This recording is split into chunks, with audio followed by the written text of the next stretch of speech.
ইয়া আল্লাহ ইয়া রহমান রহিম। আল্লাহ আপনি জানেন যে আমাদের জুলাইয়ের অন্যতম সহযোদ্ধা ওসমান হাদির উপর আল্লাহ নির্মমভাবে আল্লাহ হামলা করা হয়েছে।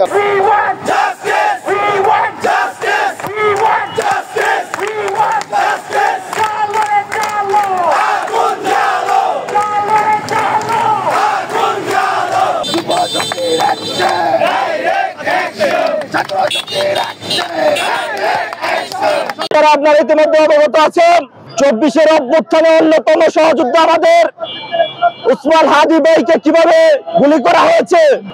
আমরা গাজীপুরের মাটি থেকে 24-এর অভ্যুত্থানে সহযোগী সকল সহযোদ্ধাদেরকে নিয়ে এই ঘটনার তীব্র নিন্দা জানাচ্ছি। একই সাথে আমরা জানাতে চাই, আজকে ওসমান হাদি ভাইয়ের উপর যদি এভাবে হামলা নেমে আসে তাহলে এখনো পর্যন্ত 24-এর সহযোদ্ধারা নিরাপদ নয়। যেই অথর্ব উপদেষ্টারা এখনো সিটে বসে আছেন তারা 24-এর অভ্যুত্থানের সেনানীদের নিরাপত্তার ব্যবস্থা করতে পারেনি, তারা সম্পূর্ণভাবে ব্যর্থ হয়েছে।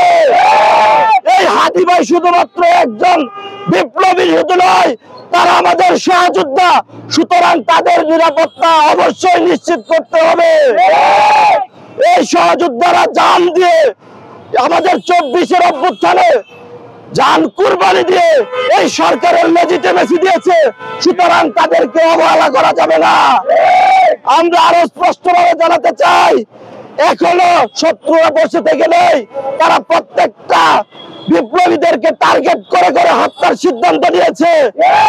আমরা প্রস্তুত রয়েছি, প্রশাসন যদি আগামী 24 ঘন্টার মধ্যে এই হত্যাকারীদের বিরুদ্ধে ব্যবস্থা না নেয়, যেভাবে ছাত্র জনতা মাঠে নেমেছিল সেভাবে আগের মতো মাঠে নেমে এই প্রত্যেককে ধরে দেওয়ার দায়িত্ব নিজেরাই হাতে নিয়ে যাবে।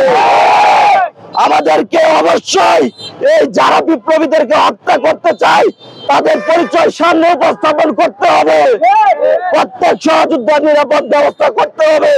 এদেশ বিপ্লবীদের দেশ, সুতরাং কোন বিপ্লবীরা হারিয়ে যাবে সেটা আমরা চাই না। গাজীপুরের মাটি ও মানুষ অবশ্যই সকলের সাথে আছে। বিশেষ করে আমরা ওসমান হাদি ভাইয়ের দ্রুত সুস্থতা কামনা করি। আজকে এখানে আমরা শেষ করব।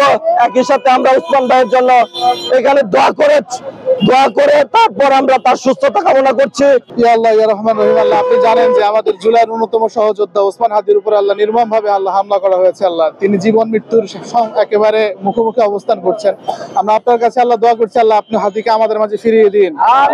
আল্লাহ আপনি যারা হাদির সাথে হাদির উপরে হামলার মধ্যে যারা জড়িত, আল্লাহ আপনি এদের প্রত্যেককে ধ্বংস দিন। আল্লাহ এদের প্রত্যেককে আপনি ধ্বংস করে দিন।